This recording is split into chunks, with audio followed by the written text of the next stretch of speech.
He asked Chris Paul if he changed up the defensive assignment yesterday. And Chris said, no, I didn't change up the assignment.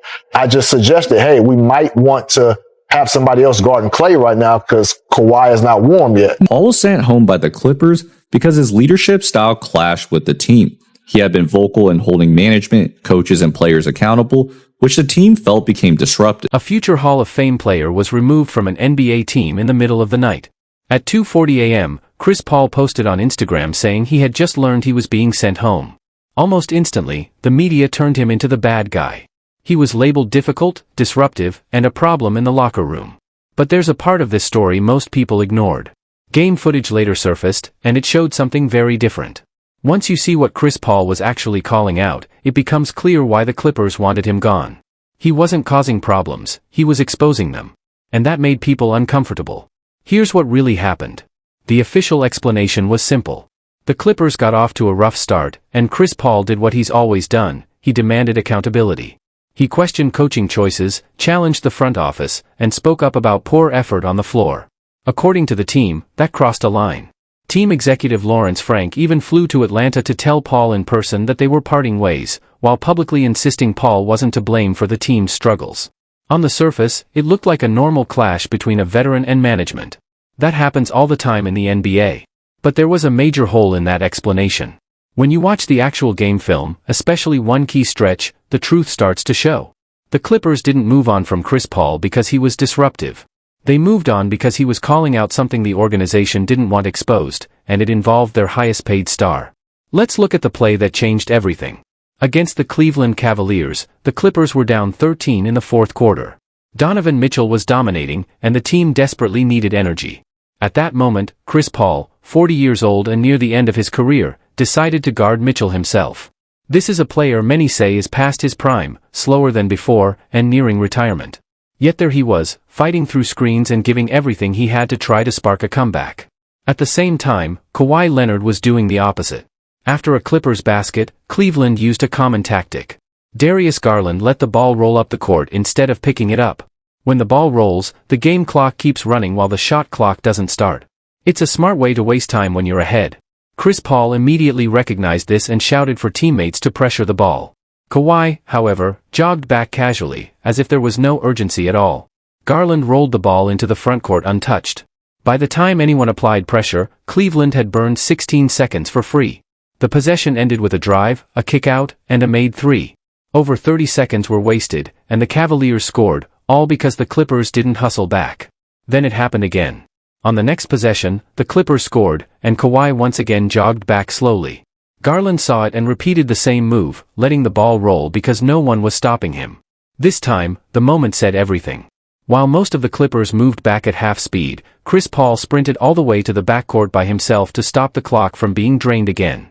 When the camera followed the play, Kawhi wasn't even in the frame. He was that far behind. Think about what that shows. A 40-year-old guard near retirement showing more urgency than a two-time Finals MVP earning over $50 million a year. After a stoppage, Paul went straight to Kawhi and told him clearly that he needed to get up on defense because Cleveland was wasting too much time. On the very next possession, Kawhi finally applied pressure. That raises a simple question. If Chris Paul hadn't said anything, would Kawhi have kept jogging the rest of the game? And would anyone else on the roster have spoken up? Based on everything we've seen, probably not. That's the real issue with the Clippers.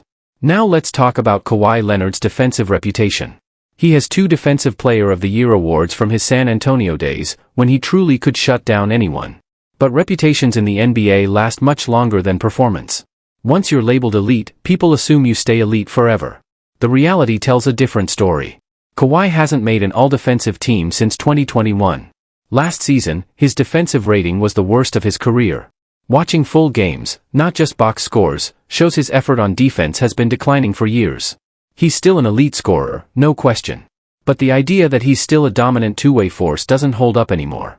When Chris Paul pointed this out, when he held the team's supposed leader accountable, the organization turned on him. It was easier to silence the messenger than deal with the message. Things escalated during a loss to the Dallas Mavericks. Kawhi had just checked back in after resting and was clearly struggling to stay in front of Klay Thompson. During a fourth-quarter timeout, Paul asked Kawhi a simple question: was he feeling fresh enough to guard Klay right now? Kawhi admitted he was having trouble. Paul then suggested that someone else take the assignment temporarily until Kawhi got comfortable again.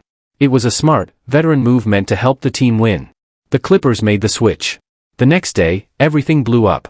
On the team plane, assistant coach Jeff Van Gundy confronted Paul and asked if he had changed the defensive assignment.